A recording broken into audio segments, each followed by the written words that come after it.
In the tapestry of life, where every thread holds a story, America in Black and White emerges as a haven for the voices echoing through the heart of our communities. In this podcast, we wade through the rivers of our collective experiences, celebrating the vibrant hues of change brought forth by the whispers of hope and the roars of action. It's more than just a conversation. It's a journey into the heart of our society, illuminated by the light of those daring to dream and do. Join us, and let your voice be the melody that guides us toward a dawn where every color finds its place in the masterpiece of our shared destiny. Together, let's paint a future brimming with the positives that dwell in our minds and the actions that shape our world. Good evening, ladies and gentlemen, and welcome to America in Black and White, Season 4, Episode 23. Let me start out by doing our Black History reflection. Our reflection today is on Frederick Douglass. Frederick Douglass taught us that liberation begins with literacy, courage, and the refusal to accept the world as it is. Born into bondage, yet destined for brilliance, Douglass transformed his voice into a weapon of truth, challenging systems, inspiring movements, and redefining what it means to be free. His life reminds us that leadership is not merely a title, it is a responsibility. It is a willingness to stand up in the gap, to elevate others, and to cultivate the conditions where people can thrive. Douglass believed that if there is no struggle, there is no progress. And tonight we honor that spirit by highlighting leaders who build, uplift, and transform communities through service and vision. So, good evening, family. And we will start the show now by let me give you guys this opening to our great guest. We welcome another powerful episode of America in Black and White. I'm your host, Charles Zachary King, and tonight we're diving into a conversation about leadership that doesn't just manage, it cultivates. Leadership that doesn't just direct, it inspires. Leadership that doesn't just build programs, it builds people. Our guest tonight embodies that philosophy. He is a man who understands that quality of life is not accidental, it is intentional. It is cultivated through service, vision, and a commitment to elevating communities. From the recreation centers of Atlanta to the executive boardrooms shaping regional sports and economic development, he has dedicated his life to creating spaces where people can grow, connect, and thrive. Tonight, we welcome a leader who stands firmly at the intersection of purpose and performance. Ladies and gentlemen, Jason Redmond. Hello, sir. Hello? Jason. Hello? Mr. Redmond. Mr. Redmond?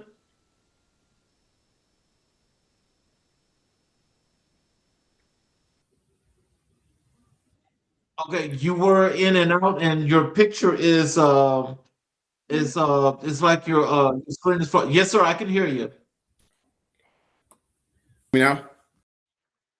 Yes, sir, I can hear you. Your screen was frozen. Okay. Welcome to the show. Oh, I can see it fine now. Sorry about that. To the show. Is there anything you'd like to say to the audience before we get into Me. Is there anything you'd like to say to the audience before we get into the show? No, I'm ready to dive straight into the show and to the question. Yes, sir. Well, I want to start first by I want to give the people opportunity to get the chance to know a little bit more about Jason Redmond, the man you were before you got to this point now in this great leadership role that you're doing, with the communities. What early experiences shaped your understanding of leadership and service? To shape my my view of leadership.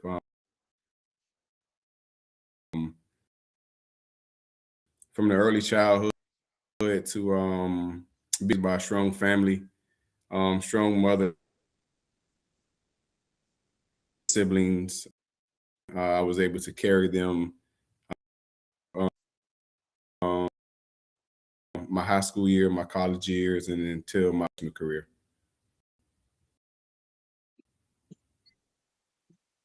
Did your family instill in you that still guide your work today?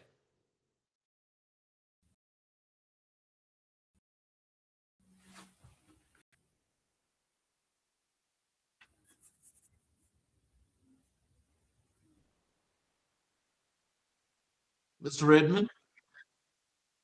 Yeah, I said growing up. Yes, growing up. What values did your family instill in you that still guide your work today?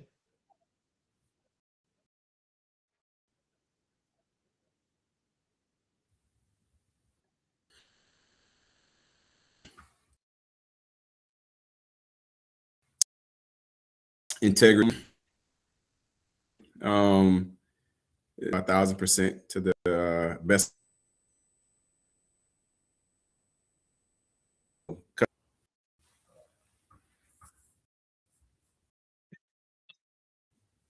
Bringing influence your passion for recreation, sports, and community engagement.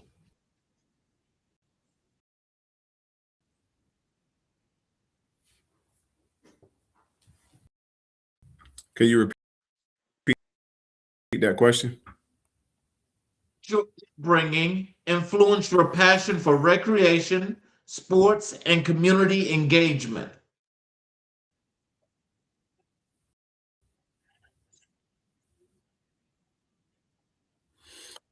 Well, that's just it. What you? I'm a big parks and recreation kid. I would say my um,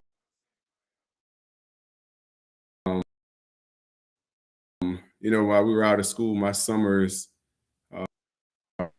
from there going to the swimming pool, from there going to the library, from there just being involved in community. That was something that was embedded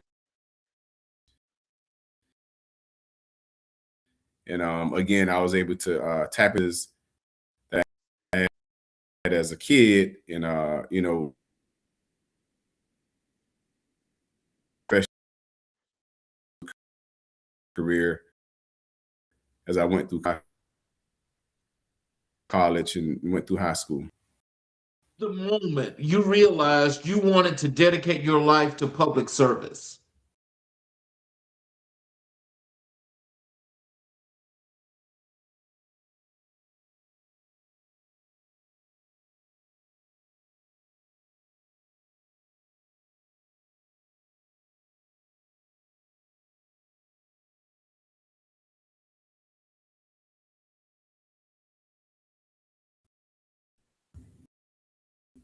Mr. Redmond,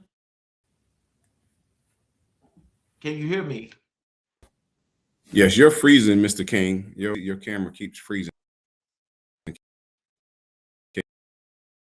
you hear me? Yes, sir, I can hear you. Uh, what was the moment you realized you wanted to dedicate your life to public service?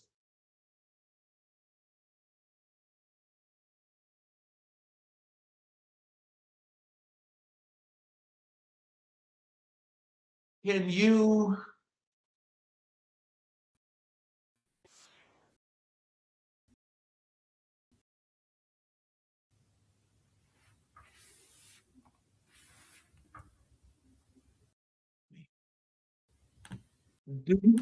see if you can try to reboot your camera?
Can you hear me now?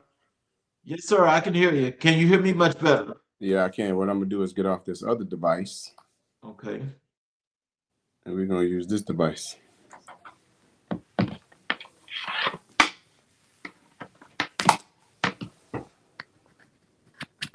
All right, you have me? Yes, sir. All I right, got you. all right. We can go with this device. Yes, sir. So, as I was asking you before, what was the moment you realized you wanted to dedicate your life to public service? Um, that's a great question, Mr. King. I would say probably um, as I was funneling through, probably towards my senior year in college. Some of the work that I did involved a lot of coaching, a lot of community service with kids, and so there I found a niche and figured out how much I like to work with kids, especially from a coaching perspective. With me being a former athlete, it kind of felt natural to me. So I think at that moment in time is when I figured out that this is one of those things that I can do that didn't quite feel like a job, but I was working. So it just fit my personality well, fit my background well. So I was able to translate that very seamlessly. Does that mean that, for the connections that you have with the kids, have you built that rapport based on your lifelong experiences as a kid growing up from the rec leagues to your career right now? Absolutely. One of the mantras that I have, and I have two boys and a daughter. My boys were very close in terms of the interaction that we have and the experiences that we had. They're both athletes, and one of the things as I move forward in life that I like to live by is be who you needed when you were younger. Lost my father at a very young age, so I know how that feels not to have a father present, not by choice, but by an act of God, act of nature. And so that was something that always stuck with me as I got older, and it was able to put myself in a position to give back. And that's not giving back is not so much always a financial thing. It's my time, it's my experiences, it's my knowledge that I'm able to give, it's my guidance, it's my mentorship. So these were all things that I knew that I was lacking as I grew up. And it was that, what I wanted to pour back into the community. To Atlanta for 22 years shaped your identity and leadership style. Yeah, say the beginning of that question again.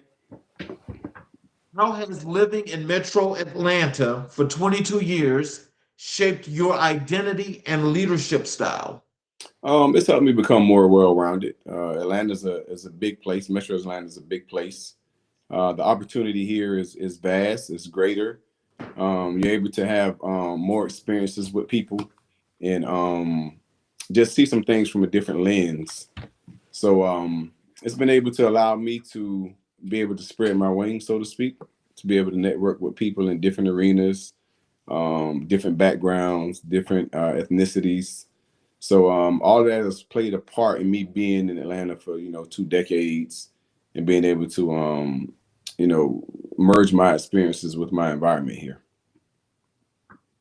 When you think about that from a cultural perspective, what has the cultural perspective been for you as well as your work?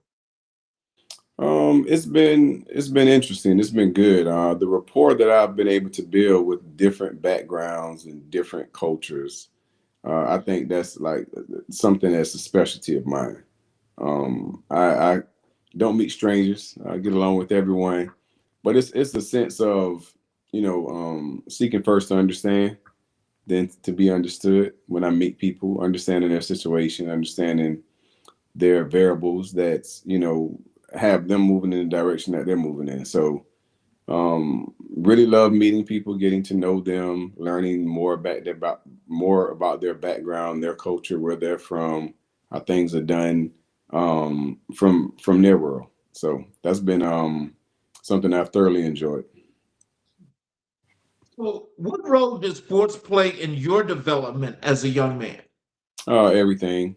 Sports is, I always say sports is life. It teaches you adversity. You have to respond quickly. You don't have a lot of time to hang your head. It teaches you the beauty of teamwork while also having an individual responsibility. So to me, again, I've been able to make that correlation from the experiences and the childhood experiences that I've had into professional realm. I played football and basketball, and I played quarterback in football and point guard in basketball. So I was always responsible for everyone. And no matter what sport I was playing, I had to know where every player was on the football field, where the receivers were running, what plays to call, what audibles to call, how to recognize something quickly to make a change. And then playing basketball as a point guard, you learn very quickly how to motivate individuals. There's five of us on the floor.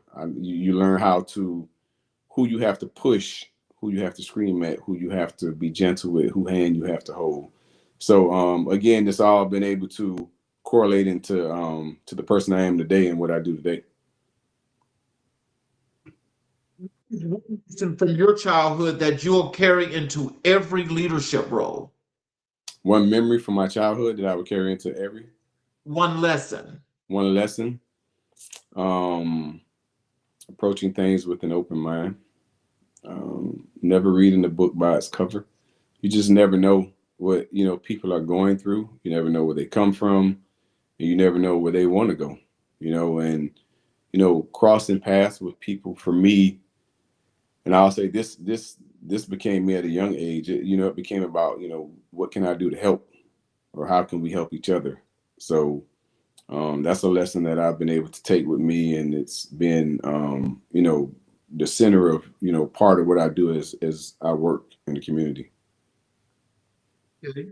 So let's transition over to your work as the executive director of the Georgia Regional Sports Council. Okay. Tell us a little bit about what does it mean to lead the Georgia Regional Sports Council at this moment in time? Oh, it's great. It's we just started in 2023. We formed the Sports Council in 2023. It's been a roller coaster ride. Things went very fast, very quick, and it's been great. We service right now 9 counties east of Atlanta, and being able to be a part or delve into the communities of 9 different counties and all the different communities that are in those counties. Um, it's a challenge, but it's also a joy because it's again, my competitive nature allows the challenge to be joyful for me. So understanding how the communities work, understanding the niches that are there, understanding what's needed in each community, and being able to help it from an economic development standpoint, for me, I think is big. And that's one of the most important things that I focus on is the economic development of the different communities that I'm able to touch. This like since you're working with 9 counties, what Mhm. is the commonality or the one thing that you see most that connects each of those communities together? I would say the need for education as it relates to local government policies, economic development, how those processes work. And I'm big on education, big on breaking things down where people can actually like grasp what's being said to them. It's not over their head. So that's a big commonality that I see in every community that I work with. It's the education piece of everything, and helping. Everybody has a want and everybody has a need. They don't necessarily know how to get that want or get to that need. So being able to educate them on how your local government can work for you to assist them in getting that want or getting that need. So, how do sports drive economic growth and community identity in East Metro Atlanta? Sports tourism is a 70, 80, 90 billion dollar industry a year. That's huge. Um, like I said, my kids play sports. If at all possible, we're not going to miss a game. You're going to pay whatever you have to pay to go watch your child play.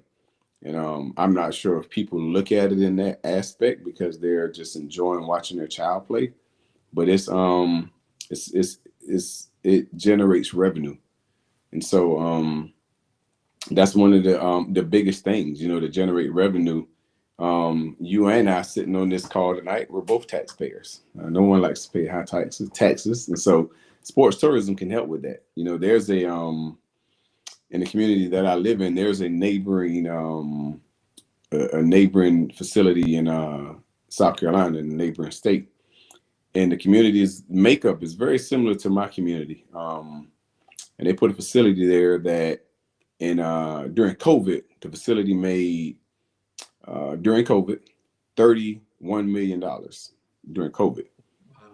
Wow. The year after COVID, it made $32 million.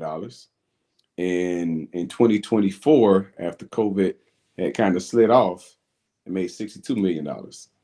So that money goes into your general fund. That money alleviates the taxpayers from having to reach down in their pockets so far to pay their property taxes. And so again, the education of being able to explain that to citizens and constituents and parents and fans and those who want, have that commonality of, want to take care of their family and want to save as much money as possible. I think that's important to help them understand that. So if you can, that's really cool. I like that whole idea. What have you seen as in with the new council? And I know that it's only like maybe 7, 8 years or so, but are you seeing any kind of community impact or economic impact that's making a difference in the communities? Absolutely. Yes, we're seeing some impact. We are tracking numbers. We track a lot of data from increased hotel stays to increased restaurants. Been able to form partnerships with a lot of the restaurants in the local areas so that when organizations come to the area, when people bring teams here, that they have some type of break or some type of incentive for bringing their organization or their event or their team to the areas that I service. So there's been impact. It also increases a sense of community. You understand what I'm saying? Like, you don't have to drive, 30, 40 miles to Atlanta to enjoy yourself. You can do it in your backyard.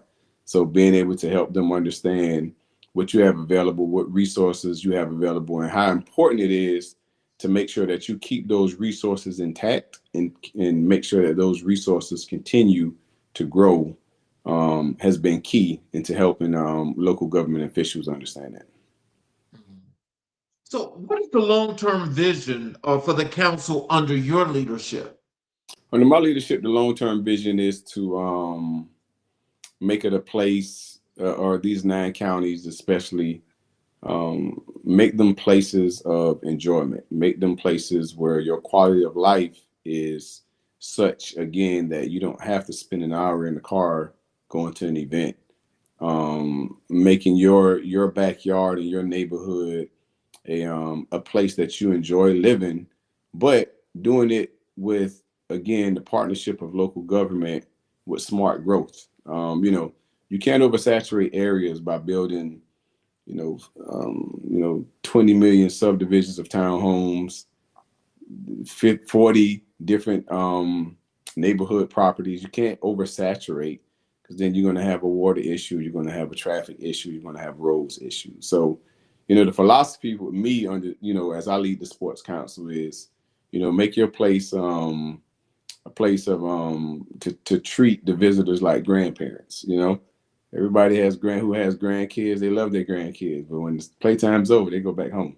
So you come and visit, have a good time, go back home to your parents or go back to their residence where they live. So that's a big goal of mine, to make sure that that's done seamlessly with the 9 counties that I service, and then expanding those counties into more than 9.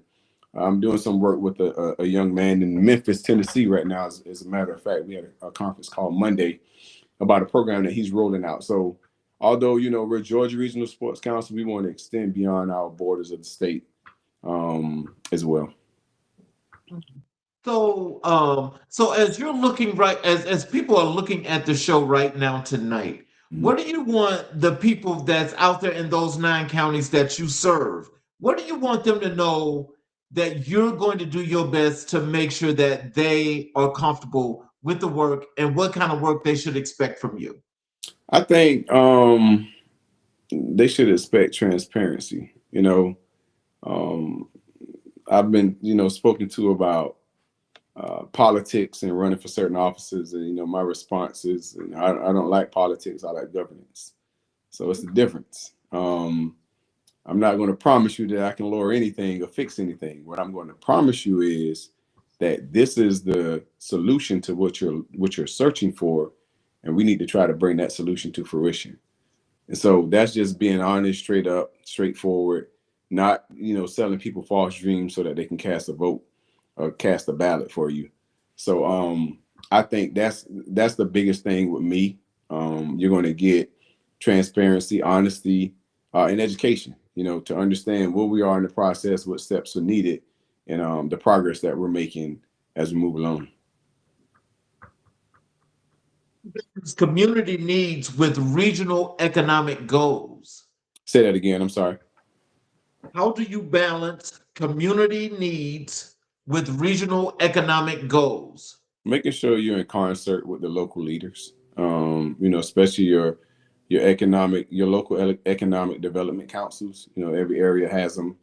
Ensuring that you're all in concert with each other, so you're not like going against the grain and being redundant and repetitive with things. And I think everybody's goal is the same, basically, so to speak. Everybody's goal is the same in that meaning that the goal is to take the burden off of people every day. You got to think, as we age and get older, we're going to work less and less. The world is not going to stop moving. It's a lot of conversation now. I'll give you a perfect example about data centers. Mm-hmm. You have to educate yourself about what a data center is, and not look at and listen to CNN and Fox and what you see in Memphis and what Elon Musk put. Each community is different, and you have the authority as a citizen and as a person, as a constituent, to demand what you want to see in your community. There's a neighboring county next to me now, and Amazon is building a ginormous data center there. And one of the proposals is, y'all can bring y'all data center, but y'all can pay our property taxes. So we're going to alleviate property taxes in the city, not in the county. Because if you live in the city, you got to pay city and county taxes. So when they eliminate the city taxes, those people in the city are going to have a huge break. And then that can eat, and the more that data center thrives and grows, that probably will spew over into the county. So again, just being able to understand, what's around us. The technology is going to come. I mean, everybody, again, the data centers is a hot topic, but you can't do nothing on this without a data center. You can't check your bank account. You can't watch Netflix. You can't listen to Spotify. You can't do anything. And so, as the world keeps moving, again, we got AI that's getting stronger and stronger. We got autonomous moving cars. So all that data has to be stored somewhere. Data centers have been around forever, but they're just getting buzz now because they're growing, because technology is growing. So again, the train is coming. How do we make the train fit in our community? How do we want the train to look? What type of train stops or bus stops do we want here? That's the mindset that you should have, in your community. That's the mindset to have as you're talking about economic development and smart growth. East Metro Atlanta uniquely positioned for national and regional sporting events? We're in the perfect place, away from all the traffic, away from the headache. Being east of Atlanta and having this sports council here east of Atlanta, we're also not pulling traffic from Atlanta, but also from Augusta, also from Lake Oconee, also from Greene County. So it's all coming to this area saturated. And the thing is, Mr. King, if you put the right facilities here, it's coming. The business is coming, the right traffic is coming, the right tenants are coming. You just have to make sure that, again, it fits in your community. Each community has different needs and different wants and different strengths. Strengths is as simple as the makeup of your community. Like community I live in is full of rocks, so you have to be careful what you put here, because you'll burn more money in construction trying to get rid of the rocks to run pipes in the ground than you would make a profit in the first 10 years. So knowing how your community is set up and knowing what can fit in your community is important. You have to be a visionary to understand that. You have to immerse yourself in the culture. You have to immerse yourself in the community, and you have to understand what the people's needs are. And through the Sports Council, I'm able to do that because sports are everywhere. And again, it's not going to stop. Sports, I learned this when I was in junior college, when I was a marketing major, and my teacher talked about product life. Sports does not have a product life. It's not going to begin and die. It's just going to keep going. It's cyclic. It's going to keep going and going and going. Kids are going to play sports. Adults are going to play sports. Adults are going to watch sports, football. We have the World Cup coming this year, which is ginormous, and that's going to be a huge economic impact on Metro Atlanta. So again, understanding how to capitalize off of the things that are really going to happen, whether we like it or not. Understanding how to capitalize on it is the important thing. With the World Cup coming, because I know that that's going to be a big event for Metro Atlanta, and it's expanding really wide. What are you guys expecting, as far as, economic empowerment for your area? What are you guys expecting, or what are you projecting? To get some, more marketing about what we do in this area, to make sure that we're partnering, again, with the local community, with the local representatives, make sure we're partnering with the local sports scene, because again, you don't want to be repetitive. That's just being divisive, in my opinion. You're having the same event 10 miles away from each other, you're splitting the people instead of bringing the people together. So being able to just, have things become seamless, even, doing some work with other counties. I've been in contact with Tucker quite a bit, some representatives in the city of Atlanta as well, about being able to like hold the same type of event, whether it's in Atlanta or whether it's east of Atlanta, but the same type of event from a perspective of distance, because you don't want to travel from Atlanta to come all the way over to Covington to have an event where you can have two of the same events there. So we're looking at things like that as we move forward. It's another big event. I don't want to spill the beans here. That happens in Kentucky. That's something that we're able to bring in Conyers, Georgia. So it's just, again, being creative, being the visionary, capitalizing on what's there is going to make all the difference. So, how do you measure success in a role that blends tourism, recreation, and economic development? One of my favorite quotes is, "Men lie, women lie, numbers don't." If you want to measure success, you measure the numbers. As I told you before, we track numbers, we track statistics, we track everything. So the honest measure of success, whether you like it or not, the numbers are going north, then that's successful in the perspective of what we're doing and the impact that we're trying to have from an economic perspective. So, what partnerships have been most impactful in advancing the council's mission? Great question. We've had some great support from some of our partners. DC Blocks is one of our platinum sponsors, and DC Blocks is a data center. Academy Sports has been another one that's been very supportive of our mission and what we're doing. Some of the local mom and pops have been very supportive as well. I know Courtesy Ford has helped out quite a bit. So again, being able to get the different industries and the different niches involved, again, is just broadening the horizon for what Sports Council does and how important sports tourism is in the community. So we want to keep working towards that. We got some conversations set up with some other sponsors whose names I don't want to mention right now because we're still in talks. But we're trekking in the right direction when I say that. So Ensure that sports remain accessible and inclusive for all communities. Proper facilities, making sure you have proper facilities. The inclusivity is huge. I'm glad you brought that word up. Making sure it's inclusive and it's equitable for everyone to enjoy, everyone to participate. Looking at the different initiatives again. The Miracle League fields. This one in Conyers, this one in Covington. The Special Olympics, they're everywhere. So again, being able to tap into the different areas with making sure that it's equitable for everyone to enjoy, or everyone to have an opportunity to become part of the sports tourism and part of the sports council. To your work as director of Parks and Recreation for your county. Mm-hmm. What are your proudest accomplishments during your time as director of Parks and Recreation? My proudest accomplishments is Parks and Recreation Director. I would start with the first one as being the logo that was created. There was no logo when I started as the Parks and Recreation Director. That logo is the face of the department now. Parks and Recreation, no matter what community you go in, it is the cornerstone of every community. Everyone wants, the best communities have beautiful parks, well-kept trails, up-to-date amenities that are inclusive and are kept up, and facilities that are kept in top-notch shape. So being able to, as Parks Director, being able to instill that logo was important to give the department a name with a face.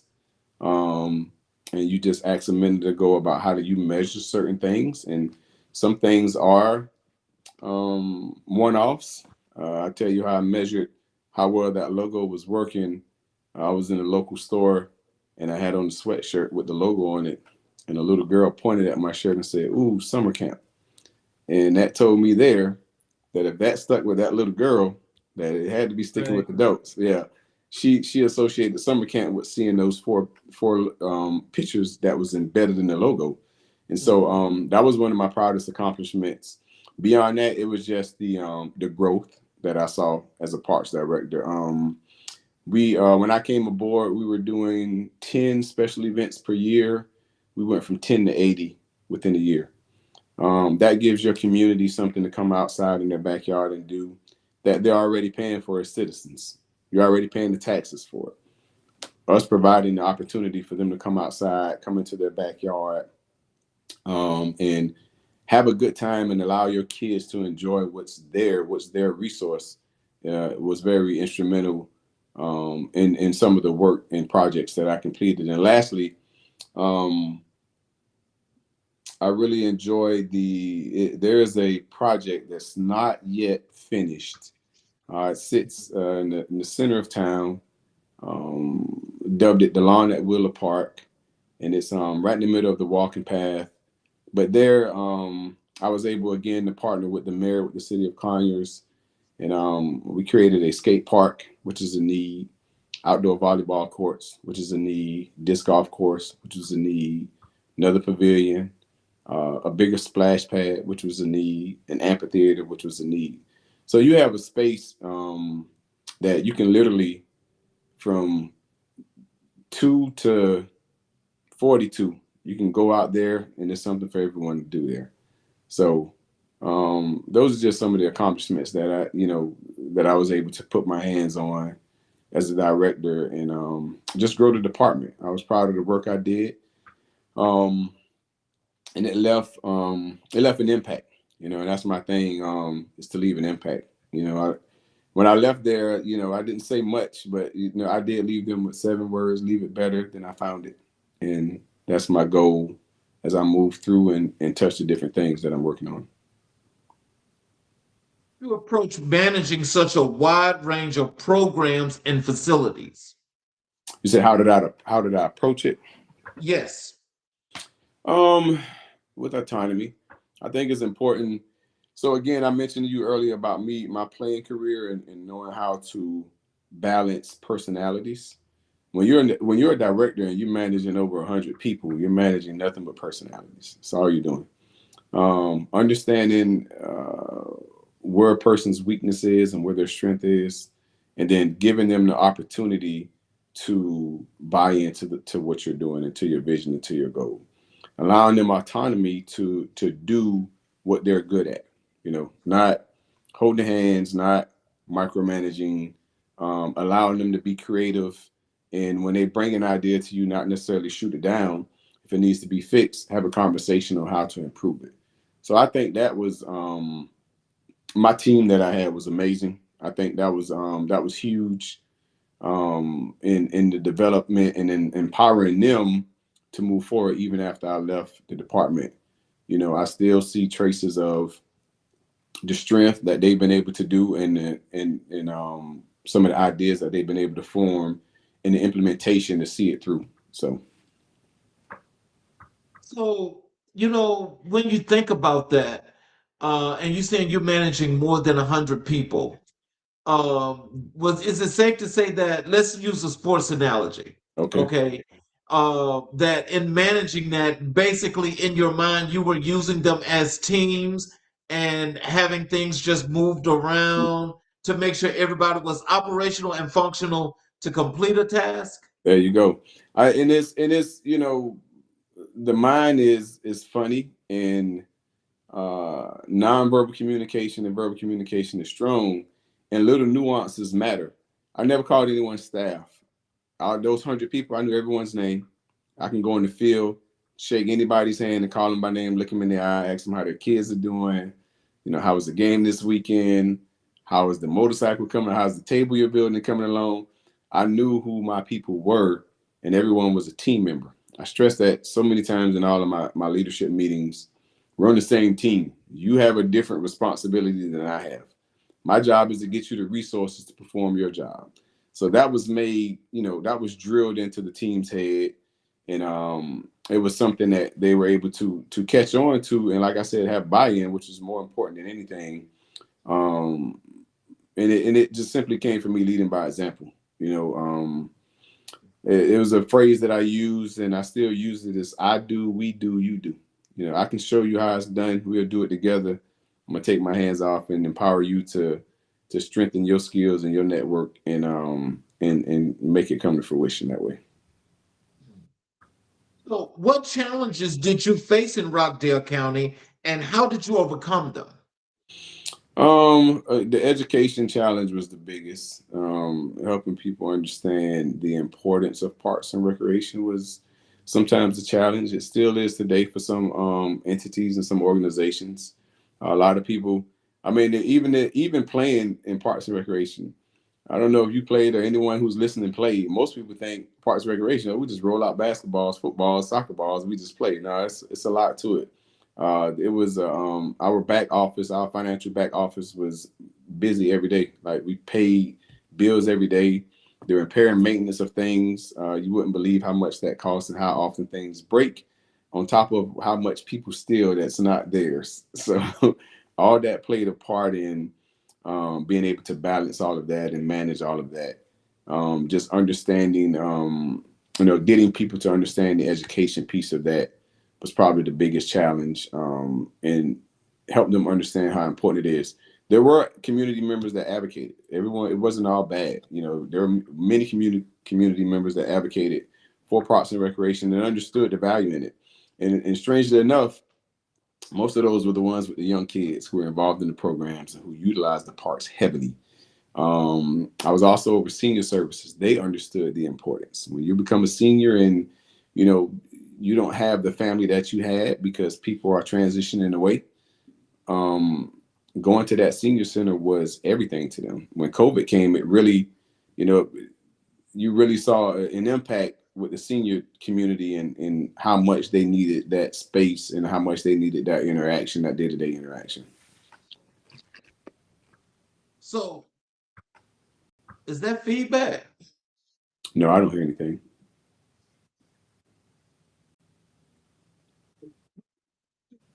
Departments shape the quality of life in a community?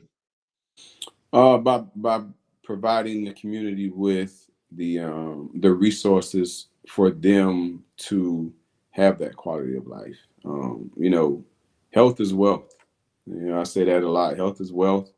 If no matter how hard the time is, if you're healthy enough, you're able to go provide and support and do what you need to do to meet whatever needs you may have. Again, quality of life is simple as driving 2 hours to a show, opposed to getting on a bicycle and riding 20 minutes to your park. So being able to make sure all those things were balanced, and understanding and marketing that to the community to help them understand what was in their backyard. You asked about challenges. That was another one. Marketing piece was another one that was pretty tough. We overcame it, but it was pretty tough. It's still some people. Social media is huge, but everyone does not use Facebook. And by us, when I say us, the norm is everything goes on Facebook. I mean, I have to go fish it off. I may not go on Facebook. So if I never go on Facebook, I never see it. So how else can I get this marketing tool out or this marketing piece out about what we're doing or when we have an events or how my program calendar look for the year? Had to be really, really, really creative with that. Real-time surveys was good for us. Billboards work well for us. We don't have Channel 2 Action News east of Atlanta every day unless you see something like tumultuous happen. And that's not necessarily a bad thing because sometimes they can tell the narrative for you and you don't want that. So So how do Parks and Recreation departments shape the quality of life in a community? Did I just ask you that? yeah, that's the one you just asked. Yeah. What innovations did you bring to Rockdale County's recreation system? One of the things we figured very quickly when COVID hit was you had to be accessible without being physically accessible. With that, I added like a 360-degree tour of all the park facilities and all the park locations. So you can go on the computer and take your mouse and spin around and literally, if you wanted to rent a space or rent a room to have a reception in or a birthday party, you can take your mouse and spin around the entire room to see every corner, every wall in that room and not having to go literally spin your gas to do a walkthrough of that location. Making sure the programs were digital, being able to register for programs from afar and not come to the desk to register. So, as I mentioned earlier, technology is going to keep growing. We were able to capitalize on some of the technology that was out there and utilize it and use it to our advantage to help our citizens and constituents get what they needed from the recreation department. You sound like a great branding person because I'm listening to these different marketing words that you keep throwing out there. How important was branding? Brandon was everything. And in a lot of my meetings, and this, it was a topic of conversation, and they laugh about it today. And I'm gonna say this, and those who are listening probably can attest. I've never seen the commercial for the peach milkshake at Chick-fil-A. I haven't. Everybody knows when that peach milkshake comes out. They know the time of the year it comes out. They know how long it lasts. They know the price. They know the sizes. But that is quality control that Chick-fil-A has for one particular product. And I use that as a comparison to what we were doing. As we were putting out programs, the quality control had to be at that level and had to be that top quality that people wanted to come back. They looked for the program before we were able to put it out. They knew the time of year when the Halloween festival came. They knew the time of the year that the autumn festival came. They knew the time of the year when it was Easter, they knew it was going to be a ginormous Easter egg hunt. They looked for it. They started looking for it because of the quality control that we were able to maintain and the quality programming that we were able to put on. It served its purpose. To build trust and collaboration among staff, residents, and stakeholders. Say it again. I'm sorry. How did you build trust and collaboration among staff, residents, and stakeholders? A lot of walking, a lot of footsteps, a lot of meetings. It's building the rapport, and that builds trust when someone's able to see your face and see you at the meetings, at the Board of Education meetings, at the school meetings, at the Boys and Girls Club, at the Board of Commissioners meetings, knowing that I was the face of the department, being able to see me, stop me, know me by first name, it built trust. And, being able to help people when they needed something and they necessarily didn't have the resources. I'm a big believer in, how can I help someone get to the goal that they're needing to get to?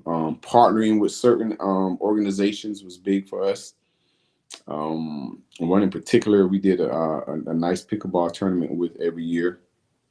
And that helped get their brand name out even more because we already had a following. So using things like that was big. It was key into building and strengthening relationships in the community. So to answer that question directly, the rapport you build is going to come with a lot of footwork, a lot of groundwork, but in the end, it's worth it. And you do a lot of the work in the beginning. You can kind of take a step back as you get those relationships established, and then from that, allow your team members to be a part of that, so that trickles down, and it's not all about you, not all about me, and not all about my face, but the team of Parks and Recreation and what they were able to do. What advice would you give to future parks and recreation leaders? You can't do it all by yourself. You cannot control everything, and you cannot catch everything. Um, I always told my team our job was to reduce the opportunity. People are gonna do, be people and do what they want to do and handle things they want to handle the way they want to handle them. But our job was to make sure that we reduce the opportunities for liability, opportunities for neglect, and capitalize on opportunities for growth. So I would say to anyone in this field, understanding what you can and cannot control is important. It's great for the mental health. It's great for the physical health.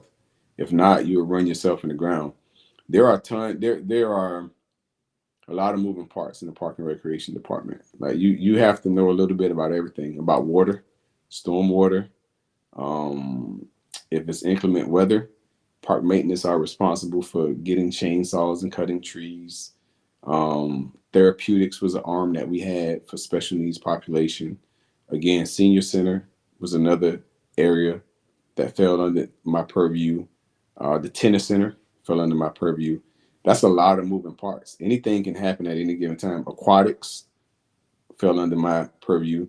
You can have an incident in the same day of someone who falls and break their ankle on the tennis court and someone who nearly drowns in the pool. Them two totally different problems to have. So again, knowing that you can't see everything and you can't control everything, empowering the team under you to understand how to handle those type of situations is the advice that I would give any leader in this field. Well, from doing this in Rockdale County, and you previously did this in the city of Atlanta, Mm-hmm. can you tell us what's the difference when you were in Atlanta managing the 10 recreational facilities, but then when you go to Rockdale County, you're doing a whole lot, seems like a larger job. Mm-hmm. Can you tell us what's the difference in the two, and or do they compare at all? That's a great question. They do compare. The city has different problems than the county. I'll say that. Okay. I'll start by saying that. Okay. People in the city of Atlanta are not worried about if they can place their personal clock on an aquatics wall. They're worried about their kids getting home safe and gunshots in the neighborhood. You understand what I'm saying? Those are city problems and county problems different. So they did compare. Yes, to answer your question, in the county, I was involved more intimately than I was in the city because the city is such a large machine. It's huge. There were 30 recreation facilities in the city of Atlanta, over 360 parks in the city of Atlanta. Mm-hmm. Rockdale has one main recreation facility and 22 parks. Mm-hmm. However, my involvement in Rockdale County was more intimate because I was more front facing with the commissioners, more interactive with the commissioners, more interactive, more control over budget, over capital projects. So I had more responsibility, more autonomy. Although the area was smaller, the impact and the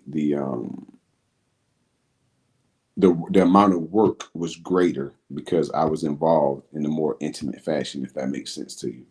In the city, a lot of things ran themselves from a perspective of, again, it's such a huge organization.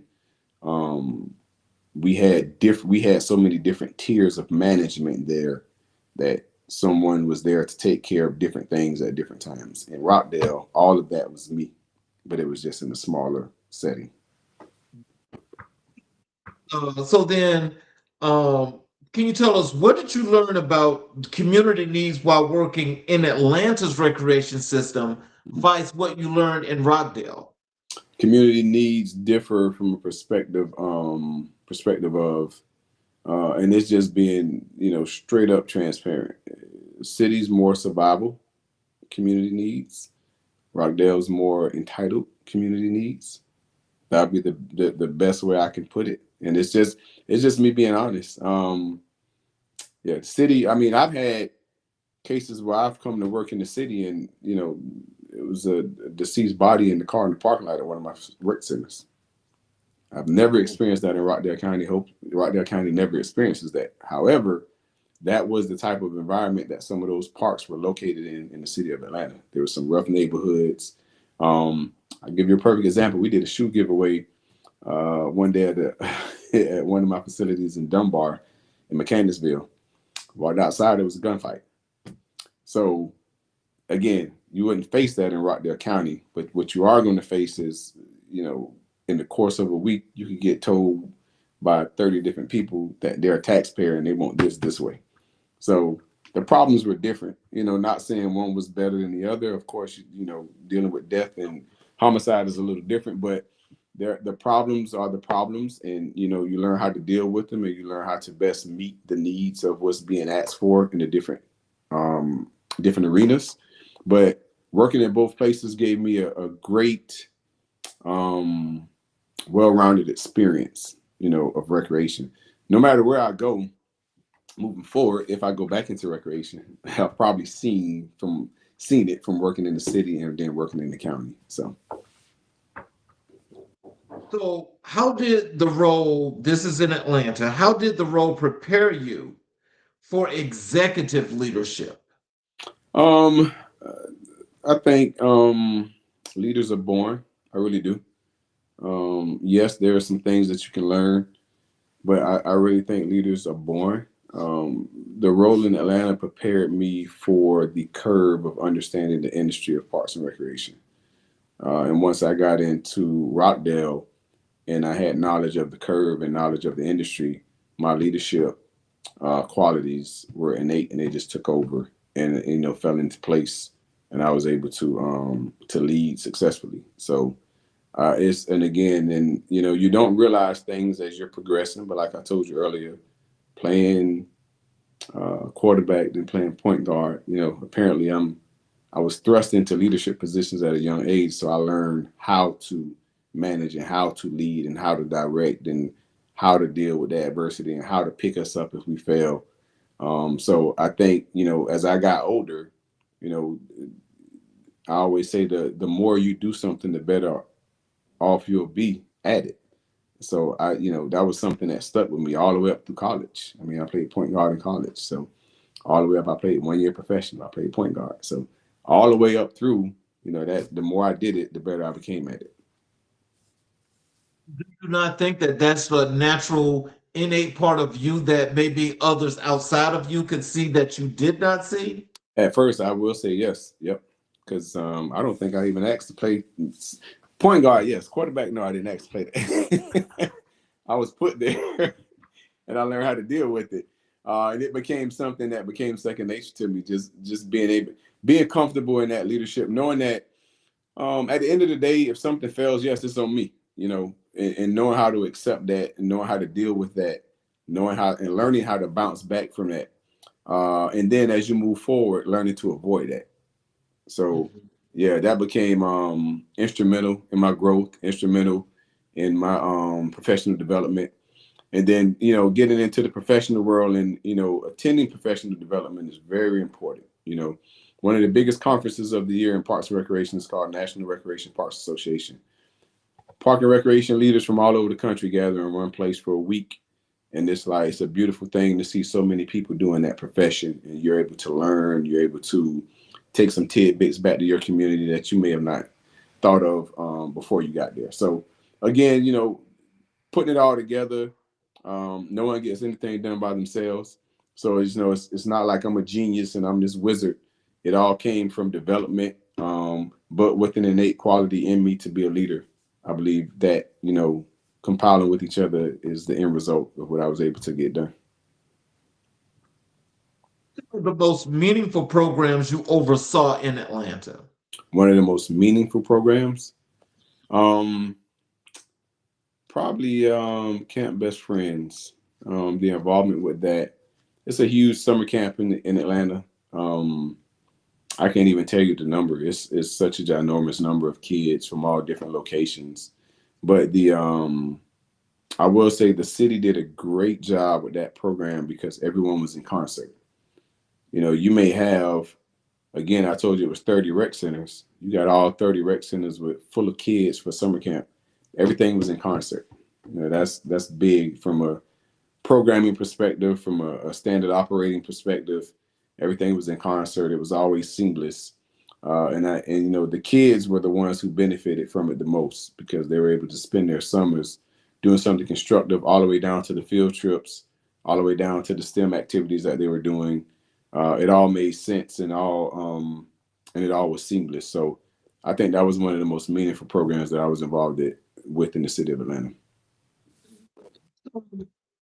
So with you starting out with Park and Recreations in Atlanta, that you advanced out to Rockdale County, to now you're the council leadership person out here in the county, East Metro Atlanta. As you have the growth, as you walked up those stairs, can you tell us what was it about leadership and the ideas and the things you wanted to do to focus in community work that made you elevate your game to become this great leader that you are? I hate losing more than I like winning. That drives me a little bit. So yeah, that drives me a little bit. That drives me a lot. And so, for me, it's always about improving and bettering myself. You can get a lot done on the job if you work hard on your job. But if you work hard on yourself, you can get a lot done in life. And so that's just the perspective that I took as I walked up the steps and continued to lead. Even my involvement with Leadership Rockdale, becoming a participant and then coming back and then co-chairing the organization. So again, me working on myself, me wanting to see myself in different roles and different capacities in the community was just something that, that I wanted to do and get accomplished. So let's transition over to leadership development and professional growth. What does being a certified public manager mean to you? It comes with the sense of responsibility, being able to be transparent with the public, being able to understand the public policies, the constituents' point of view, understanding what's needed from different individuals and how to help them with the resources they may need. You're not going to have all the answers. That's one thing I learned early on. I'm not going to have all the answers, but I may have the resources that you may need, and I may be able to point you in the right direction. So understanding, the balance of no matter, how many letters are by my name or what I know and what I've been through and who I know, I'm not going to have all the answers. And you heard me say earlier, no one gets anything done by themselves. So, your network is your net worth.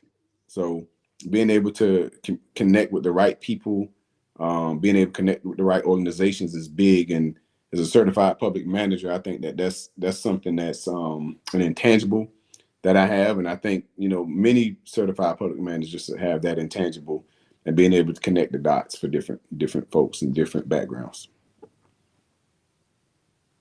Leadership Rockdale experience shape your approach to community leadership? It shaped my approach with community leadership with somewhat of a paradigm shift. Being in a leadership program like Certified Public Manager and Leadership Rockdale, the different backgrounds that's in one room, but we're all professionals and all different problems and all different good things. It helps you. The biggest thing I took from both of those programs was my area is not just the most important area. Being able to step back from a paradigm and see another person's area if and I was able to relate that in-house. So if I have a vendor that's waiting on a check and that vendor hadn't gotten their check and that vendor's frustrated, but there may be something going on in finance that I don't know about. Being able to be patient enough to figure that out and not snap and get upset, because I'm mad at finance because they hadn't cut the check yet and the vendor's upset at me. But being able to balance all that out, that those leadership programs taught me that you never know what's going on in another person's area. And you should do your due diligence to understand and research, first of all, the processes of those areas. So I can't want to educate people if I don't educate myself.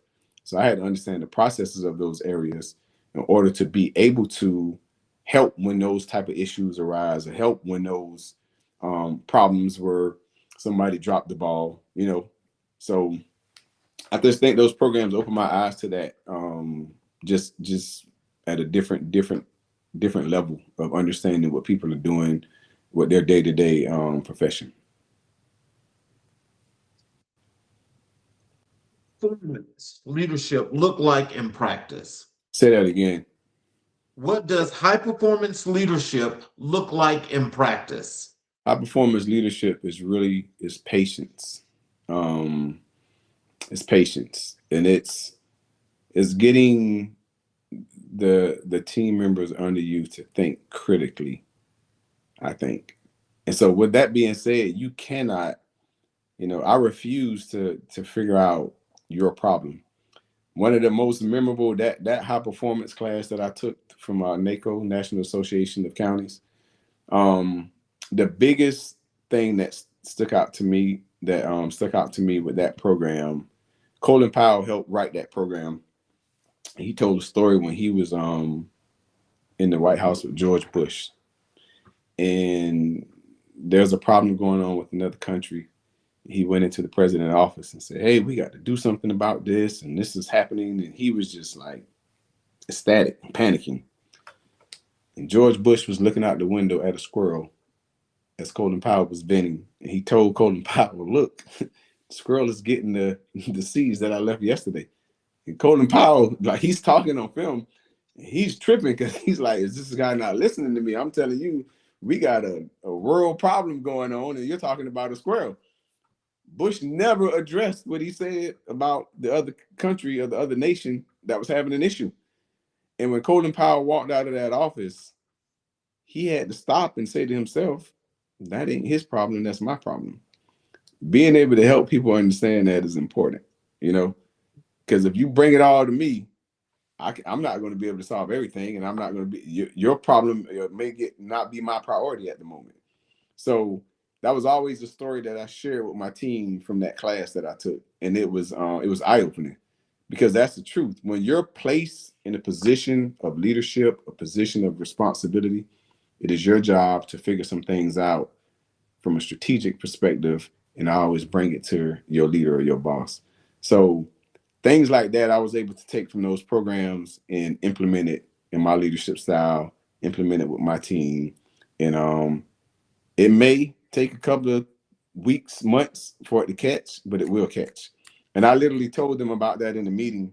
And I recall two of my team members having an issue, and they came to my office, and I literally said to them, "Look at the squirrel getting the seeds outside."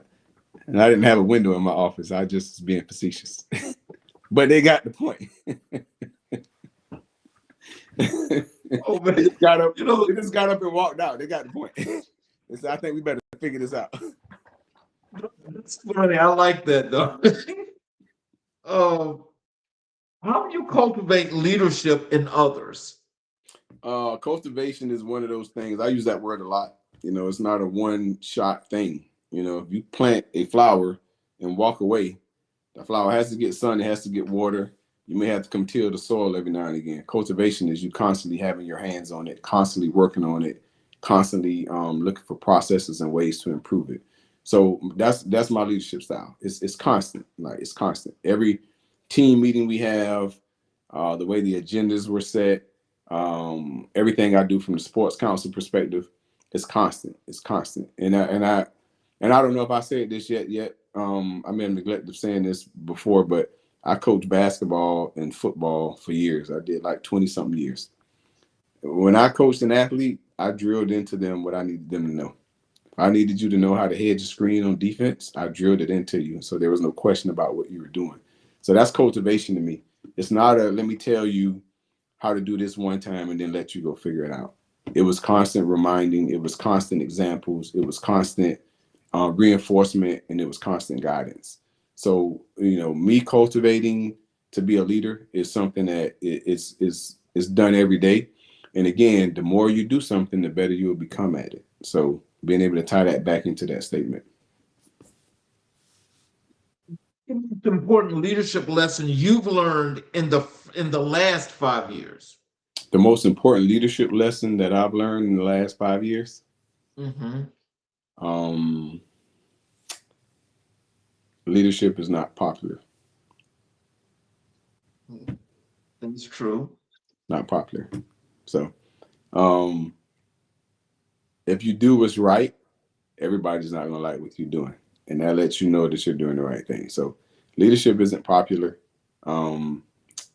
You'll have lots of good days and you'll have some bad days.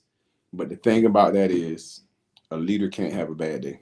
I can never reflect that I've had a bad day to any of my teams, any of the community members that I collaborate with, and from a sports council perspective. You have to take it on the chin. You have to figure out how to make it work. You have to figure out how not to wear those emotions on your sleeve. So that's the most important thing I've learned. You can't have a bad day. Leadership is it's not popular. You stay grounded while leading large-scale initiatives. Remembering the why, or why we're involved in this initiative. That helps me stay grounded. Knowing what the reason that we're doing this initiative and why this initiative is taking place. A real life example is the park that I mentioned, the lawn at Willard Park. Why are we putting the skate park there? Because it's an ordinance say that you can't skate in the city of Conyers. So where else are they going? This kid's going to get in accidental trouble because they just want to skateboard. So what's the why in that? So that keeps you grounded, keeps you humble. As you come to the hiccups and the obstacles that you face when you're trying to get these projects finished. Your personal influences, your mother, Barack Obama, and Michael Jordan. Mm-hmm. Can you tell us how has your mother shaped your values, discipline, and sense of purpose? I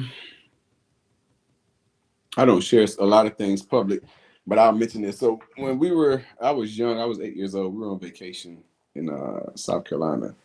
My father drowned while we were on vacation. And myself, my brother, my sister, my mother, my dad's sister, my dad's sister husband, and their kids were there. You watch that at 8 years old. I look at my life really in three stages. It's adversity, obstacles, and perseverance. That we started with adversity at 8, and as we moved through, some of the problems we made on our own became some of our obstacles. But to persevere through it with the help of God has been big. So my mom had the faith. I watched her go through a time where all of a sudden you're 28 and you got 3 kids by yourself. Just all of a sudden at the blink of an eye. And I can remember when I was 28 with my kids, still didn't know what I was doing. So I can imagine my mother deals with tragedy at 28 and she's trying to figure this out. And the backbone of your family is going away. And so being able to see her navigate through that with dignity, with priority. We were her priority. Like I saw her sacrifice a lot of stuff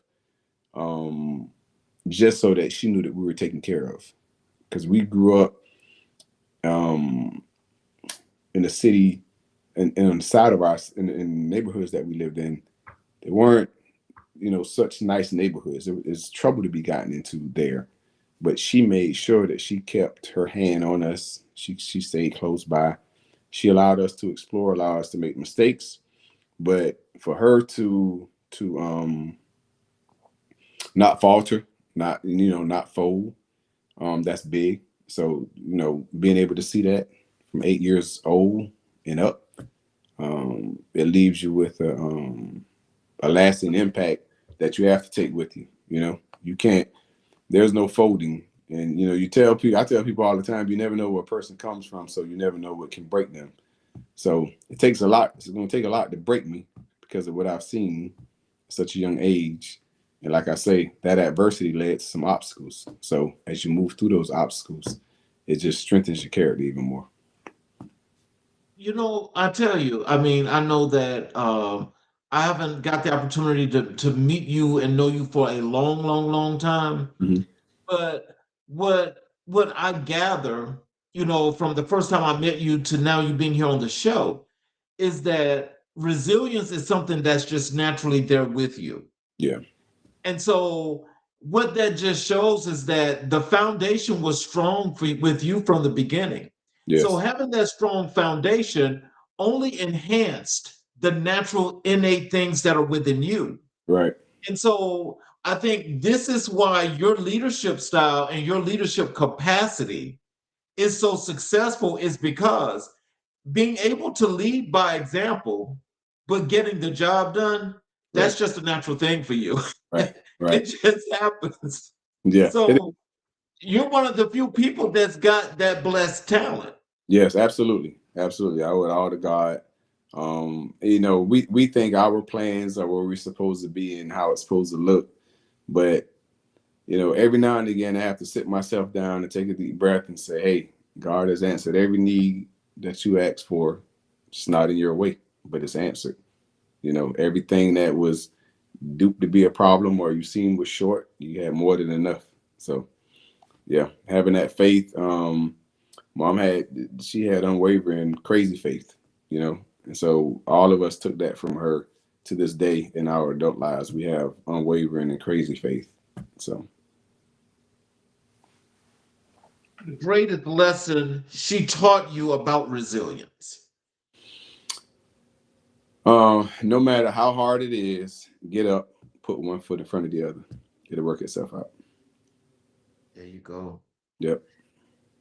Um, in what ways has Barack Obama influenced your leadership philosophy? His class, you just can't forget his class. One of the things I like most about him is for him to be the commander in chief. He's never been in the military. When he was president, he was commander in chief, never was in the military. However, he was able to listen to those around him with the institutional knowledge. So that's something that I'm able to take from him. Again, I said earlier, I don't know everything. I'm not going to catch everything. I'm not going to see everything. There are people who have more institutional knowledge than me. No matter where I go, they'll have that. And, as a leader, you have to humble yourself to be able to listen, to be a great leader so that you know how to make the best or the most informed decision as you're moving forward with things. So, President Obama, and I don't know him personally, just from what I saw him handle himself with dignity in several situations where he could have responded a different way. I'll say that. And so, that's been big, and that's been key for me. So, what about Obama's journey resonates most deeply with your own? His humble beginnings. I've heard him tell his story many a times. In Chicago, which again, that's not a nice place either. Not the nicest place, but just his love for what he did and what he was doing, and to see it all the way to the top. I think that's something, and as we talk about this journey I'm on, I'm not close to being done to the steps that I'm trying to get to at the top of where I'm trying to go.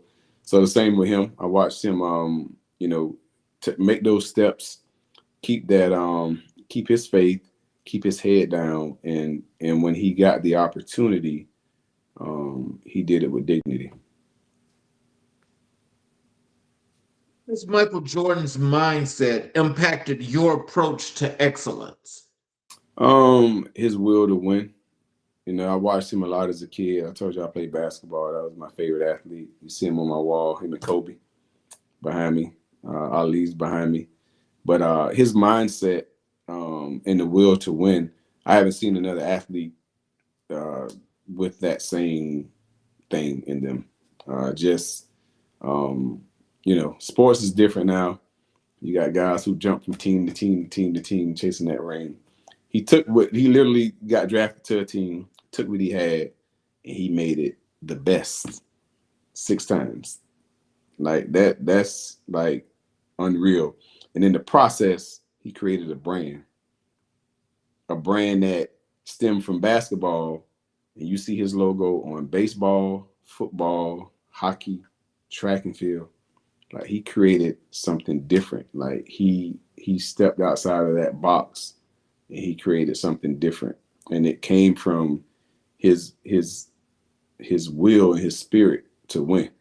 You know, I used to watch Mike a lot, and I had a lot of videos, a lot of takes. One of my childhood friends reminded me a couple of weeks ago that that was the only person that was on my wall in my bedroom was Michael Jordan.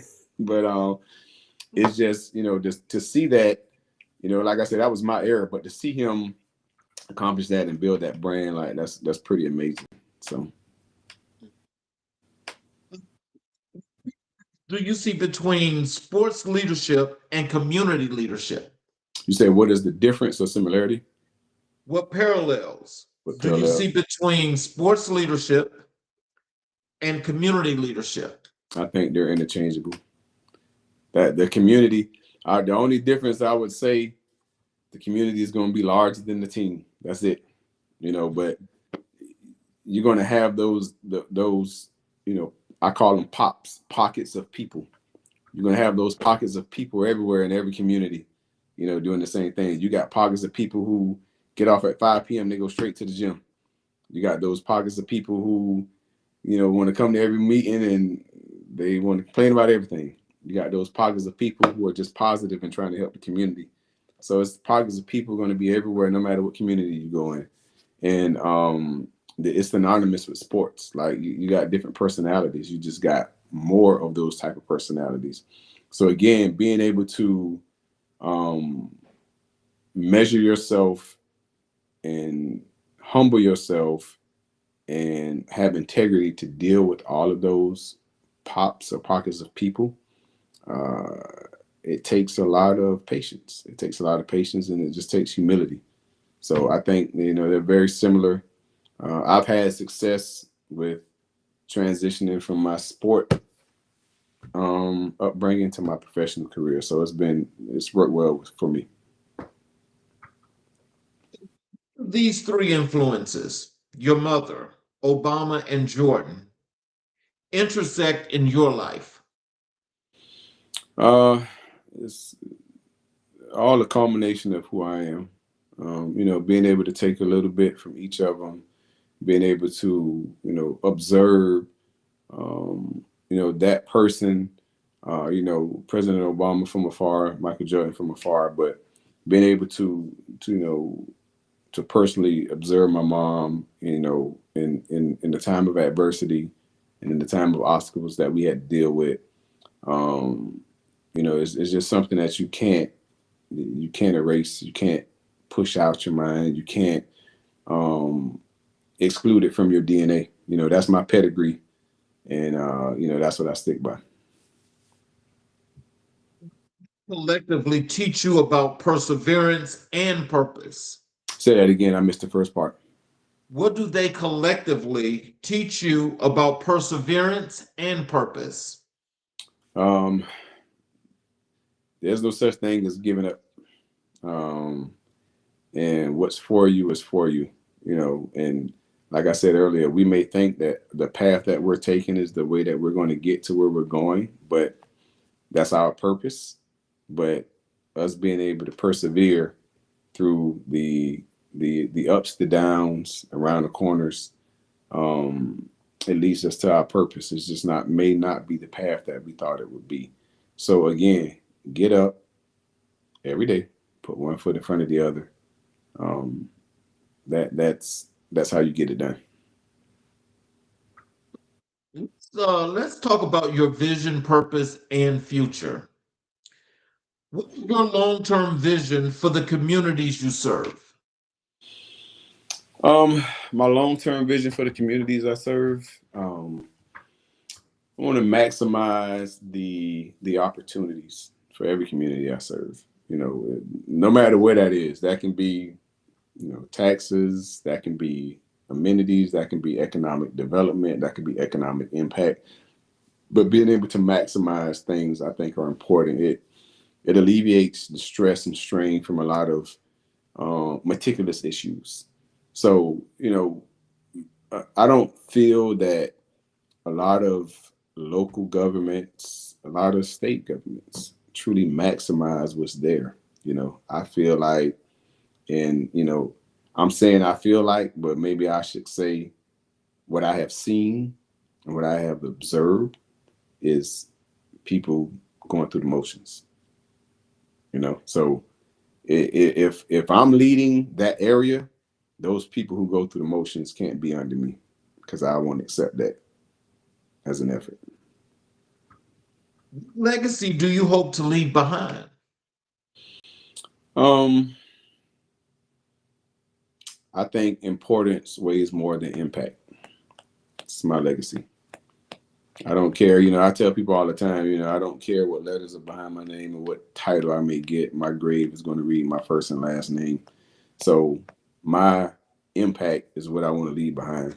It weighs more than the important positions that I quote unquote held or may hold in the future.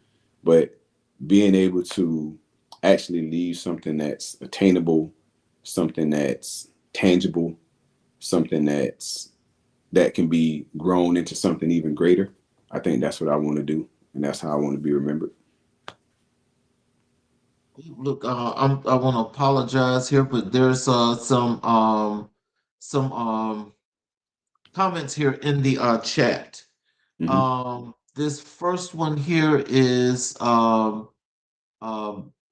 Mr. Berta.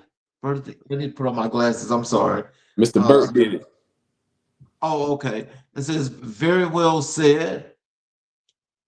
And this one is from, oh, it says Go Uncle Jason. C I know Moon, I what that think. is. Yeah, Simani. Okay. And this other one here is through transparency. Yeah.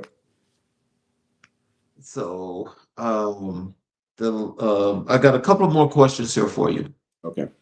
Um, what advice would you give young black men entering leadership roles today? Um, First figure out what you want to do.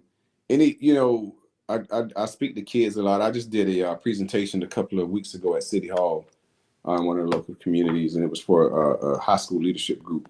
One of the biggest pieces of advice that I give young people is figure out what you want to do and work backwards from there. If you figure out that you want to be a veterinarian, what step is needed right before you get the job to become a veterinarian? What step is needed before that and before that and before that? And when you get down to ground zero, that's where you start. And that helps them to be more intentional. Even I did. You know, young people we get lost. We can't figure it out. We don't know. You know, the sooner you figure it out, the better you'll be. And if you don't, you know, you have time to figure it out. However, you have to keep moving forward. You know, if you want to be a leader, whatever you're doing in whatever capacity you're doing it in, you have to lead. And again, I said earlier, me giving back is not so much with my resources or financial, it's my time, it's my knowledge, it's my experiences that I've been able to give back. So be able to give back and do for you, do for someone what someone did for you. There's another comment that just popped up here. It's from Tay Donnie. It says, good stuff, Jason. I appreciate it. And my final question for you is, what is the next chapter for Jason Redmond? It's a great question. I want to say, but I don't want to say. Um, I'll say this. My next chapter is, you know, first of all, where God leads me. I've learned to stop and listen to that small voice that talks to me. Mhm. And wherever that leads me, I want to make sure that I'm doing it to the best of my ability and with full transparency. So I have I guess a thing to whereas I'm gonna keep going until I get to the top. That's just me. You're already at the top. Yeah, I ain't there yet, but I'm gonna keep going until I get to the top. And I believe in myself. I believe in the work that I've put in. I believe that God guides me, and He strengthens me even when I'm weak. So, first thing I do before I put my feet on the floor every morning is read scripture, pray. So, that keeps me grounded. Lets me know what I'm doing is the right thing. And again, listening to that little voice. But maybe I'll be back on your show, with a different title that's at the top. So, well, I'll tell you like this. Look, we definitely want you back, but I will tell you this as well. You know, as you're projecting and want to make sure you get it out, just let you know that this platform is here to help you do that. I appreciate it. Absolutely. So, in closing, what are some words of wisdom and encouragement that you like to leave for our audience, as well as how to connect with you via your social media, your website, all of those good nuggets?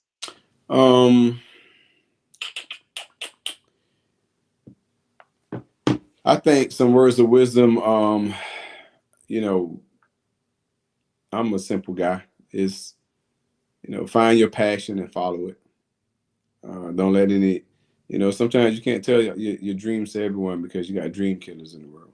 So find your passion, follow your passion, and make sure that you're cultivating as you're doing it. That means you have to work every day. You got people who they want to get something done, and when the opportunity presents itself to do it, they fail to meet that challenge where it is. So if you want to get something done, you have to do it every day.